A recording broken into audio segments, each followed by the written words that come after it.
यो, क्या हाल है मेरे भाइयों। यह मैं हूं पेंगुइन, एक और मस्त वीडियो के साथ। आज हम धरती की सबसे ठंडी जगहों आर्कटिक और एंटार्क्टिका पर एक सुपर चिल एडवेंचर पर जा रहे हैं। तैयार हो जाओ कुछ एपिक जीवों से मिलने के लिए, जैसे पोलर बेयर, पांडा, सील और ढेर सारे और कूल डूड्स जो इन बर्फीले अजूबों को अपना घर कहते हैं। हम देखेंगे कि कैसे ये जानवर इन एक्सट्रीम हालात में सरवाइव करते हैं। और यकीन मानो, यह माइनक्राफ्ट एक हाथ पीछे बांधकर खेलने से भी ज्यादा हार्डकोर है। हम यहाँ नेक्स्ट लेवल सर्वाइवल स्किल्स की बात कर रहे हैं दोस्तों। तो अपना सबसे गर्म पार्का लो, हीटर चालू करो और बर्फ और ठंड की दुनिया की एक एपिक यात्रा के लिए तैयार हो जाओ। चलो शुरू करते हैं। सबसे पहले हमारे पास हैं पोलर बेयर, आर्कटिक के अनडिस्प्यूटेड राजा। ये लोग एब्सोल्यूट यूनिट्स हैं जिनका वजन 1500 पाउंड तक होता है। ये 1000 बुरिटोस से भी ज्यादा भारी है। और उनके फ्लफी व्हाइट फर से मूर्ख मत बनो, ये लोग स्टोन कोल्ड प्रेडेटर्स हैं। अब एक मजेदार फैक्ट जो आपके होश उड़ा देगा। क्या आप जानते हैं कि एक पोलर बेयर का फर असल में सफेद नहीं होता, यह असल में ट्रांसपेरेंट होता है।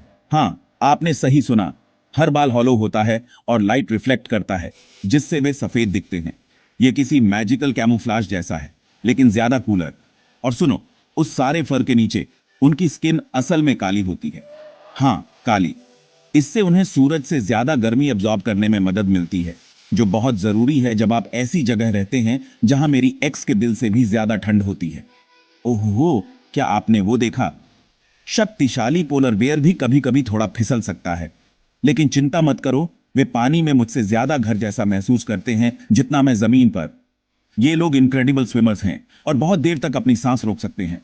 और ये रहा दोस्तों, एक पोलर बेयर अपना पसंदीदा नाश्ता पकड़ रहा है, एक स्वादिष्ट रसीली मछली। यार, मैं अभी कुछ मछली खा सकता हूं, लेकिन मेरे विपरीत पोलर बियर्स को आर्कटिक में सरवाइव करने के लिए बहुत सारा फैट खाने की जरूरत होती है। यह उनके लिए हर दिन चीट डे जैसा है।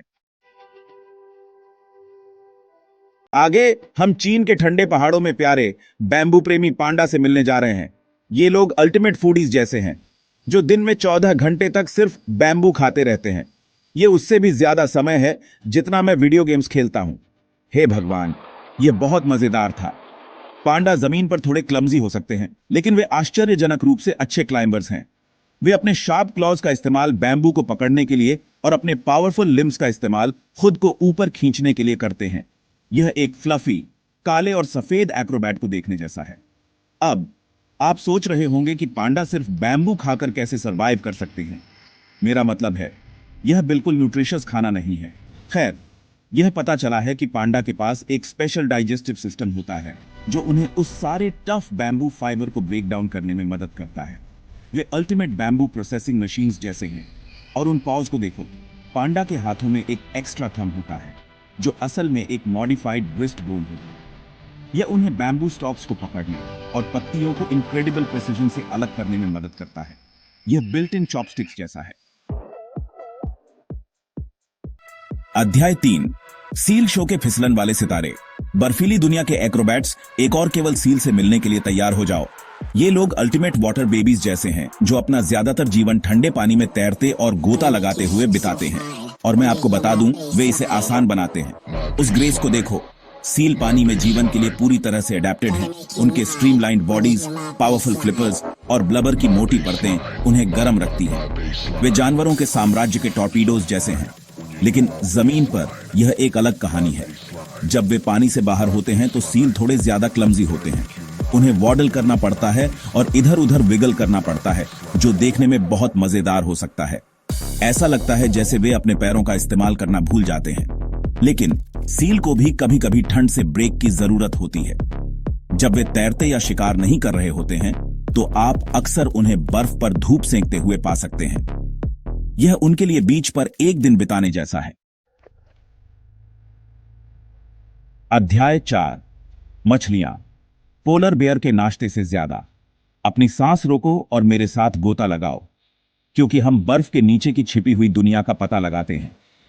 यहां नीचे यह एक पूरी तरह से अलग खेल है, हर तरह के अजीब और अद्भुत जीवों के साथ, जिन्होंने इस एक्सट्रीम एनवायरनमेंट में सर्वाइव करने के लिए अडेप्ट किया है। उन रंगों को देखो, ये यहां नीचे रेत जैसा है, लेकिन ये मछलियां सिर्फ सुंदर चेहरे नहीं हैं, उनके पास कुछ गंभीर सर्वाइवल स्किल्स हैं। उदाहरण के लिए कुछ मछलियों की प्रजातियों के खून में एक स्पेशल प्रोटीन होता है जो एंटी फ्रीज की तरह काम करता है, जिससे वे बर्फीले पानी में जमने से बच जाती हैं। और krill के उस विशाल झुंड को देखो। ये छोटे जीव ज्यादा कुछ नहीं लग सकते हैं, लेकिन वे समुद्र की फूड चेन का एक जरूरी हिस्सा है, जो मछली से लेकर व्हेल तक हर चीज के लिए भोजन का एक जरूरी सोर्स प्रदान करते हैं।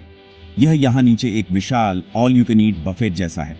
व्हेल की बात करें तो क्या आप जानते हैं कि व्हेल की कुछ प्रजातियां जैसे राजसी हम्पबैक व्हेल गर्मी के महीनों में खाने के लिए इन पोलर रीजन्स में माइग्रेट करती हैं। ये एक विशाल व्हेल पार्टी जैसा है और मेरा यकीन करो, आप इसे मिस नहीं करना चाहेंगे। अध्याय 5 पॉप क्विज। क्या आप एक स्नोमैन से ज्यादा स्मार्ट हैं? ठीक है भाइयों, अब आपके ज्ञान की परीक्षा करने का समय आ गया है। आइए देखें कि आपको बर्फ और ठंड की दुनिया की हमारी एपिक यात्रा से कितना याद है। अल्टीमेट पोलर पॉप क्विज के लिए तैयार हो जाइए। पहला सवाल, पोलर बेयर की त्वचा का असली रंग क्या है? ए सफेद, बी काला, सी गुलाबी।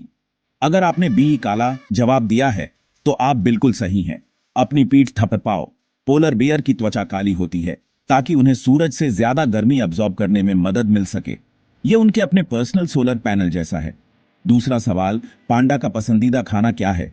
ए बैम्बू, बी मछली, सी पिज्जा। अगर आपने ए बैम्बू जवाब दिया है तो आप आगे बढ़ रहे हैं। पांडा बैम्बू के दीवाने होते हैं और हर दिन 84 पाउंड तक खा सकते हैं। यह बैम्बू शूट्स में अपने वजन के बराबर खाने जैसा है। तीसरा सवाल, चर्बी की मोटी परत का नाम क्या है जो सील को गर्म रहने में मदद करती है? ए ब्लबर, बी फर, सी ए स्नगी। अगर आपने ए ब्लबर जवाब दिया है तो आप एक पोलर प्रो हैं। सील की त्वचा के नीचे ब्लबर की एक मोटी परत होती है जो वेटसूट की तरह काम करती है, उन्हें सबसे ठंडे पानी में भी गर्म रखती है। यह उनका अपना पर्सनल इंसुलेशन जैसा है। आउटरो फिर मिलेंगे आइस गेटर्स। खैर, आज हमारे पास इतना ही समय है मेरे भाइयों। हमने कुछ अद्भुत जीव देखे हैं, कुछ कूल फैक्ट्स सीखे हैं और उम्मीद है कि रास्ते में कुछ हंसी मजाक भी किया है।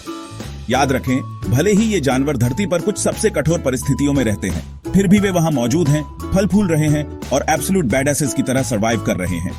इसलिए अगली बार जब आपको ठंड लग रही हो तो बस इन ऑसम जानवरों के बारे में सोचें और वे ठंड को कैसे स्टाइल से हैंडल करते हैं। और अगर आपको यह वीडियो पसंद आया तो लाइक बटन दबाना ना भूलें और एपिक एडवेंचर्स के लिए मेरे चैनल को सब्सक्राइब करें और नीचे कमेंट में मुझे बताएं कि आप आगे क्या देखना चाहते हैं।